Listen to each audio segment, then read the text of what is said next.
Santa.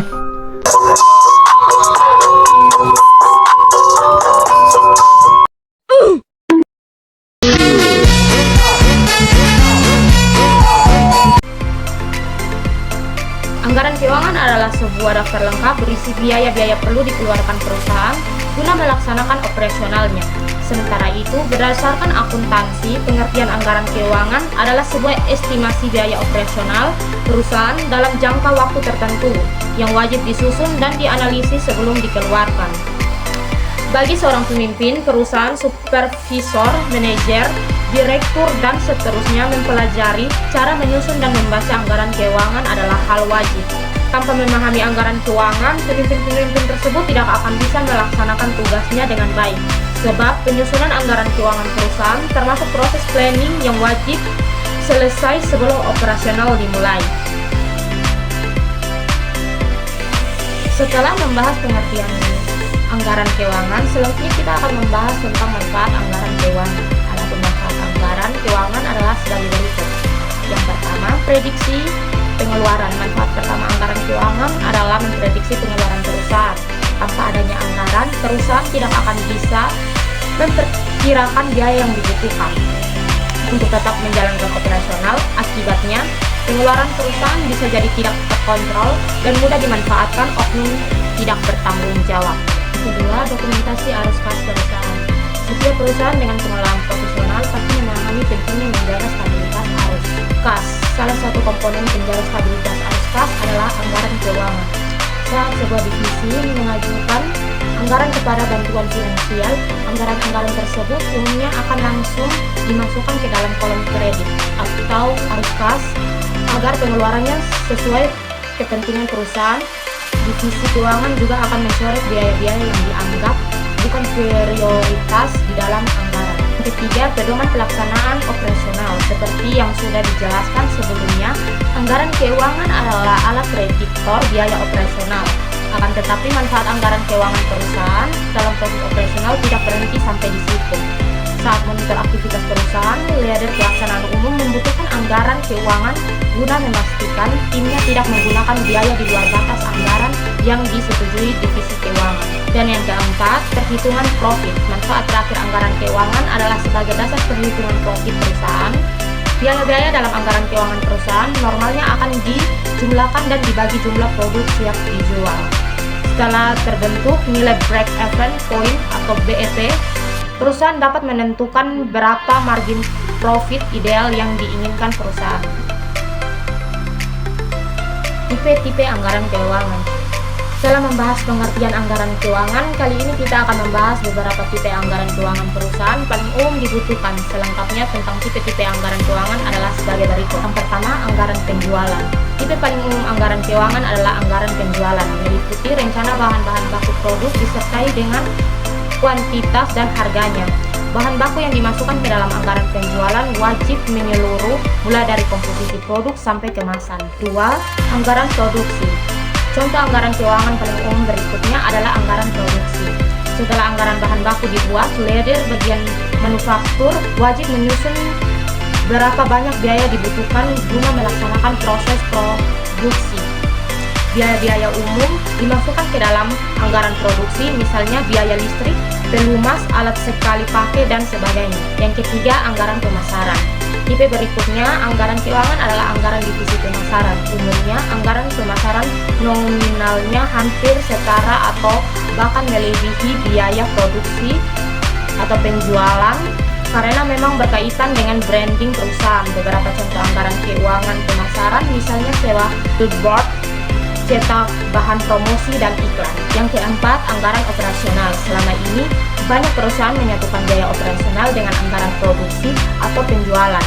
Akan tetapi, ada pula perusahaan yang sengaja memisahkannya. Contohnya, biaya-biaya termasuk dalam anggaran operasional adalah biaya distribusi barang, bea cukai, supir pengantar, dan sebagainya. Yang kelima, anggaran biaya tenaga kerja langsung.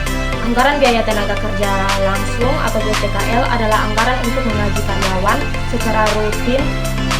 Salah satu ciri-ciri BTKL adalah jumlah dan pengeluaran selalu tetap tiap bulan kecuali ada perubahan susunan formasi karyawan dalam perusahaan. Enam, anggaran biaya tenaga kerja tidak langsung. Selain BPKL, ada juga yang disebut dengan anggaran biaya tenaga kerja tidak langsung atau BTKPL. Kebalikan dari BTKL, jumlah BTKPL bisa tetap dan berubah-ubah tergantung kebutuhan perusahaan pada satu periode anggaran. Contoh anggaran keuangan BTKPL misalnya BPJS, uang pensiun, dan sebagainya. 7. Anggaran persediaan.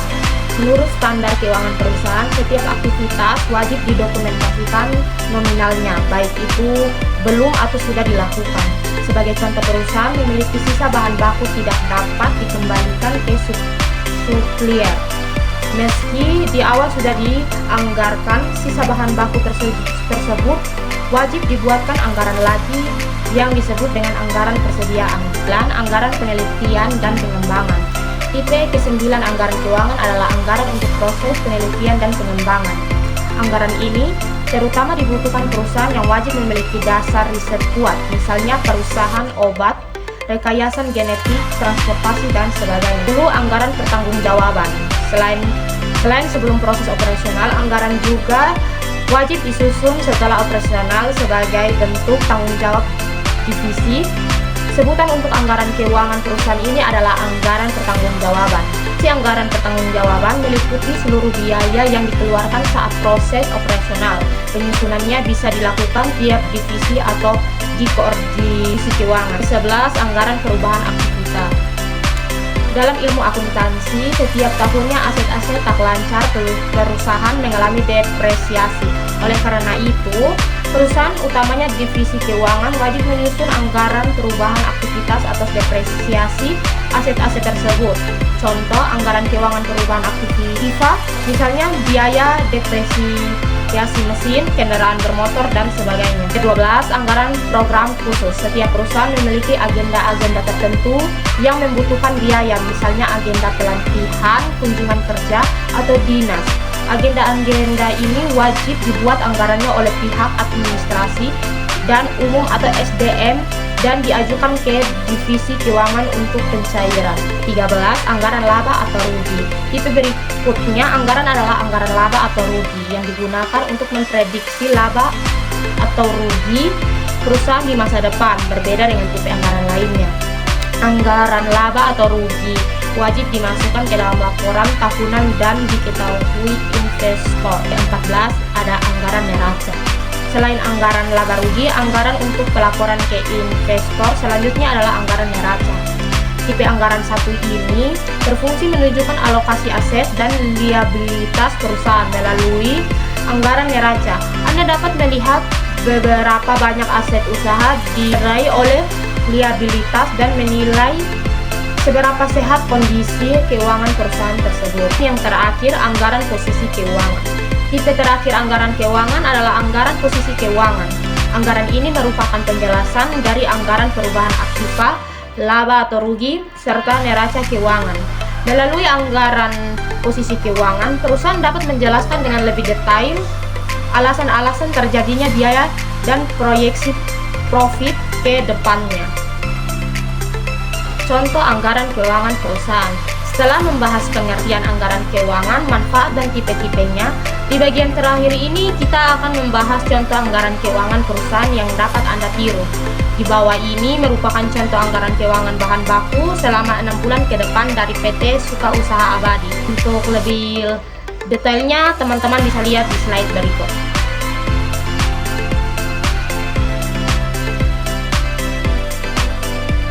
Penjelasan dari saya tentang pengertian anggaran keuangan, tujuan, tipe-tipe, dan contoh anggaran keuangan perusahaan yang bisa Anda contoh. Terima kasih.